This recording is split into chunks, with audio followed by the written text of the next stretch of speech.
당뇨에 가장 안 좋은 음식이 뭐냐고 여쭤보면은 대부분 설탕이요 라고 대답을 하시는데요. 설탕보다도 훨씬 더 빠르게 그리고 높이 혈당을 올리는 음식들이 있습니다. 바로 쓰여 있는 식품이에요. 박사님, 저희 아버지도 당뇨 때문에 음식 드시는 거 되게 힘들어 하시는데요. 당뇨에 가장 안 좋은 음식은 어떤 거예요? 당뇨에 가장 안 좋은 음식이 뭐냐고 여쭤보면은 대부분 설탕이요 라고 대답을 하시는데요. 물론 설탕 자체도 우리가 조심을 해야 되지만 이제 진료실에서 이렇게 보면은 설탕보다도 훨씬 더 빠르게 그리고 높이 혈당을 올리는 음식들이 있습니다.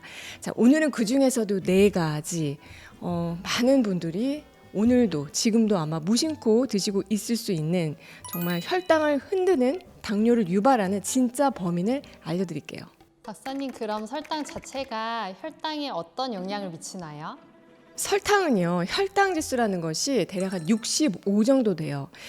우리가 얘기하는 설탕은 사탕수수를 정제한 그 이제 백당이잖아요. 그래서 정제당인데 여기서 혈당 지수라고 하는 것은 같은 양의 탄수화물을 먹었을 때 이제 평균적으로 한 50g을 먹었을 때 얼마나 빠르게 혈당을 올리는지 그 속도를 수치화해서 나타난 거예요. 그래서 보통은 크게 한 55 이하 정도에 해당되는 그룹을 저혈당 지수에 해당한다라고 보고 70이 넘어가는 그룹은 굉장히 혈당을 빠르게 올리는 고혈당 지수 음식으로 보고 그 가운데 있는 것을 중간 정도 있다라고 보거든요. 근데 이제 설탕은 65죠.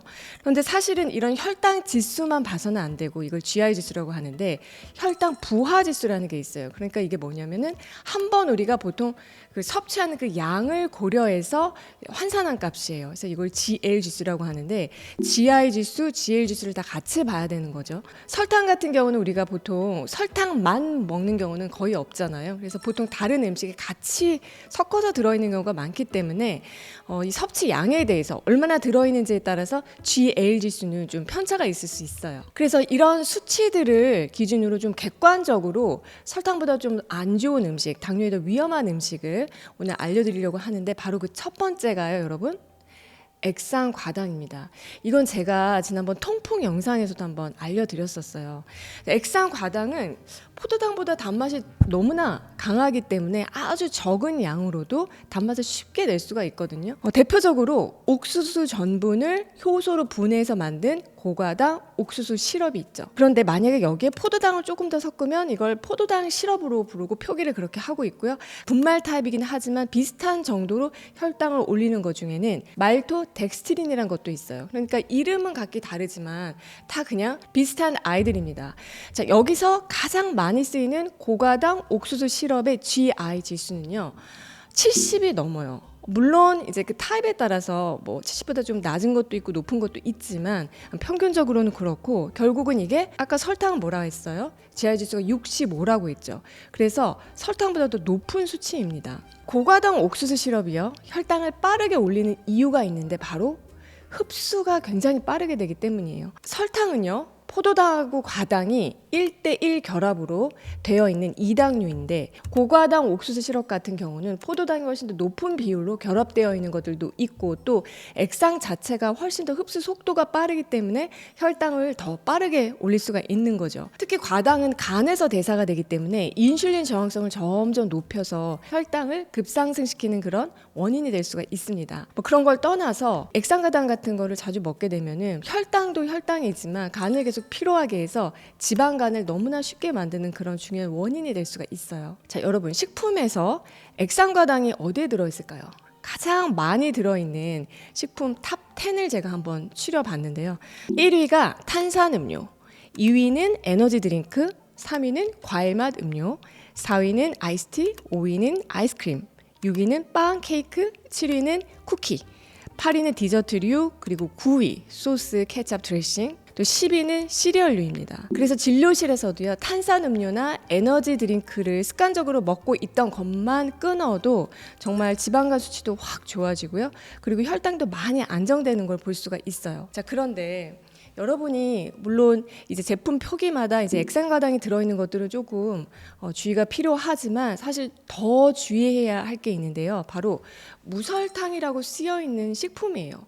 무설탕이라고 쓰여 있으니까 이거는 당뇨에도 굉장히 안전한 거 아니야? 라고 생각을 하지만 그렇지가 않은 경우가 많이 있을 수 있어요. 왜냐하면 우리나라 법규상 이 무설탕이라고 하는 표기는 액상과당이나 올리고당 같은 다른 당을 써도 설탕만 안 들어가면은 다 그렇게 표기를 할 수가 있기 때문에, 그래서 우리가 그냥 무설탕이라는 말만 듣고 이거 그냥 건강에 좋은 거다라고 생각하면은 오산이라는 거죠. 설탕보다 당뇨에 위험한 두 번째 음식은요, 바로 콘플레이크입니다. 그리고 시리얼도 있어요. 아침에 콘플레이크에 우유 부어가지고 간단히 먹고 가는 분들 많으실 텐데요. 설탕보다 이 콘플레이크가 혈당 지수가 높은 거 알고 계신가요? 콘플레이크의 GI 지수가요, 자그마치 83, 그리고 어떤 건 한 85까지 갑니다. 그리고 더 놀라운 건 GL 지수가 55 이상이에요. 그러니까 GL 지수가 55 이상이라는 건 굉장히 높은 지수거든요. 그래서 결론은 혈당 지수 그리고 혈당 부하 지수가 다 높은 굉장히 위험한 음식이라는 건데, 설탕보다도 더 빨리 더 높이 혈당을 올리는 음식에 해당한다는 거죠. 왜냐하면 이 콘플레이크라고 하는 것은 어떻게 만들어지냐면 옥수수 전분에 열 압력을 가해가지고 부풀려서 굉장히 소화하기 쉽게 만든 그런 음식이에요. 그렇기 때문에 여기는 뭐 식이섬유도 없고요, 단백질, 지방 이런 것들이 거의 없기 때문에 그냥 탄수화물 폭탄이라고 볼 수가 있고, 그렇기 때문에 흡수 속도가 굉장히 빠릅니다. 시리얼도 마찬가지예요. 시리얼은 뭐 옥수수뿐만 아니라 쌀, 밀가루 이제 이런 곡류를 가공해서 만든 역시 가공식품인데, 조금 더 맛있게 맛을 느끼게 하기 위해서 여기다가 각종 첨가당을 섞어서, 그리고 뭐 건과일 같은 것도 섞어서 그렇게 이제 만들어진 제품들이 굉장히 많거든요.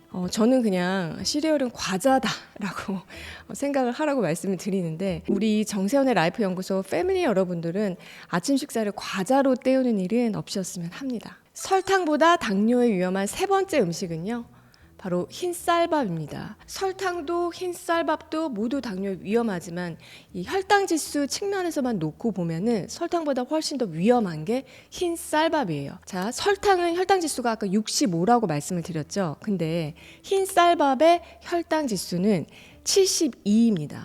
보통 100g 섭취한다라고 했을 때 혈당 부하 지수는 56이에요. 보통 한국인들은 한 끼 식사를 할 때 쌀밥을 거의 한 200g 정도 먹기 때문에 그걸 감안하면 GL 지수는 훨씬 더 높아진다라고 볼 수가 있죠. 그런데 아침에 또 소화가 잘 안 된다고 흰쌀을 죽을 써서 먹는 분들도 있는데, 만약에 이 흰쌀을 죽을 써서 흰쌀 죽으로 만들게 되면은 GI 지수가 78로 훨씬 더 높아져요. 그리고 만약에 가래떡, 뭐 증편 이렇게 흰쌀떡을 만들게 되면은 GI 지수는 자그마치 85까지 올라갑니다. 그러니까 점점 가공하면 할수록 올라가는 거죠. 그래서 우리가 진짜 뭐 가래떡 뽑아가지고 옆에 두면은 뭐 진짜 한 줄 두 줄 정말 그냥 순식간에 먹게 되는데, 이 경우는 정말 혈당 스파이크가 세게 올 수가 있어요.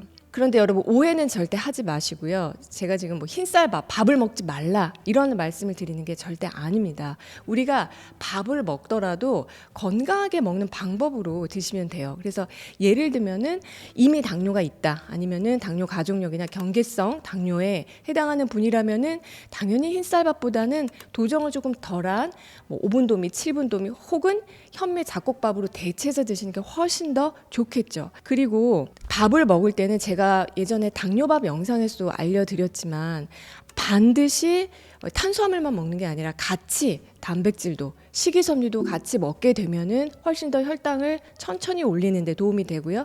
또 밥을 먹을 때 그 순서도 채소, 단백질, 탄수화물 이런 순서로 먹게 되면 혈당이 천천히 완만하게 오르게 돼요.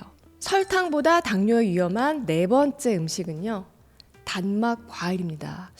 이 과일이 굉장히 오해가 많을 수 있는 음식인 것 같아요. 근데 많은 경우에 과일은 건강하다라고 생각을 하시는데 맞는 말씀입니다. 과일은 건강한 음식이에요. 그래서 제가 예전에 또 이 당뇨 관련 영상에서도 과일에 대해서 여러 번 한번 말씀을 드린 적이 있는데, 당뇨 합병증을 예방하기 위해서라도 당뇨 환자분들은 반드시 과일을 매일 조금씩 드셔야 해요. 자, 그런데 여기서 제가 말씀드리는 과일은 단맛만 있는 굉장히 단 과일이에요. 이 과일 자체가 예전의 과일하고요, 지금의 과일은 정말 너무나 다른 것 같아요. 여러분은 어떠신지 모르겠는데, 제가 기억하기로 제가 어렸을 때는 과일들이 딱 맛을 보면 어떤 과일이든지 간에 새콤하면서 달콤한 맛이 같이 있었거든요. 그런데 지금은 거의 모든 과일에서 신맛을 느끼기가 굉장히 어렵습니다. 그래서 예를 들면 사과 자체도 사실 너무나 좋은 과일인데 품종이 많이 개량이 돼서 거의 단맛만 나는 과일들이 요즘은 대부분이고요. 포도도 마찬가지예요. 그리고 또 하나 문제는, 우리가 설탕 같은 경우는 막 숟가락으로 설탕을 퍼먹지 않잖아요. 그런데 과일 같은 경우는 정말 입맛 없다고 과일로 끼니를 때우시는 분들도 꽤 있으시거든요. 그래서 그냥 먹다 보면은 뭐 바나나 2개 훌쩍 먹고, 포도도 그냥 먹다 보면은 한 송이 2송이도 그냥 거뜬히 드시는 분들도 있고요. 그렇게 해서 먹다 보면은 이제 한 번에 섭취하는 당의 함량이 한 30에서 60g 정도까지 될 수가 있어서 이렇게 되면은 정말 혈당 스파이크가 올 수가 있거든요. 그래서 먹는 방법이 중요한데요. 과일을 고를 때는 되도록 너무 단맛만 있는 과일은 피하셔야 돼요. 대표적으로 열대 과일이 그렇습니다.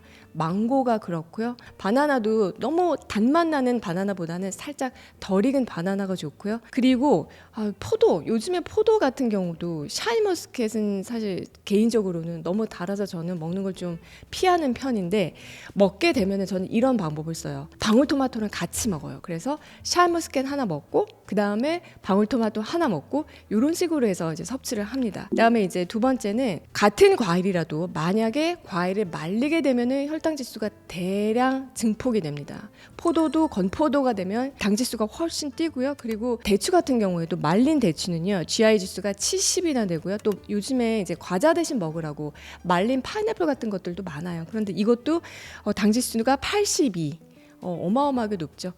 그런데 과일을 또 말린 것뿐만 아니라 우리가 과일을 갈아서 주스로 먹게 되면 역시 혈당 지수가 거의 한 20 정도 상승을 해요. 그래서 예를 들면 포도를 그냥 먹었을 때는 뭐 품종에 따라서는 조금씩 차이가 있을 수 있겠습니다만, GI 지수가 한 43으로 보면은 갈아서 만든 포도 주스의 경우에는 GI 지수가 63으로 껑충 뛰기 때문에, 이렇게 과일도 먹는 방법을 우리가 좀 현명하게 할 필요가 있어요. 오늘은 설탕보다 당뇨에 더 위험할 수 있는 음식들에 대해서 얘기를 해봤어요. 우리가 보통 설탕만 조심하면 된다고 생각하기 쉽지만, 사실은 일상에서 더 자주 그리고 많이 접하는 음식들이 혈당 훨씬 더 크게 흔들 수 있다는 사실 여러분 기억해 주셨으면 하고요. 특히 오늘 말씀드린 액상가당, 콘플레이크, 그리고 흰쌀밥, 또 단맛 과일처럼 얼핏 보면 건강해 보이지만 이런 것들이 더 위험할 수 있다는 음식이라는 거, 그래서 우리가 조금 더 현명하게 선택을 할 필요가 있다는 거 또 같이 기억을 해주셨으면 합니다. 정세현의 라이프 연구소 패밀리 여러분 모두 나를 잘 돌보는 하루가 되시길 바라면서요. 여러분 오늘도 식사하세요.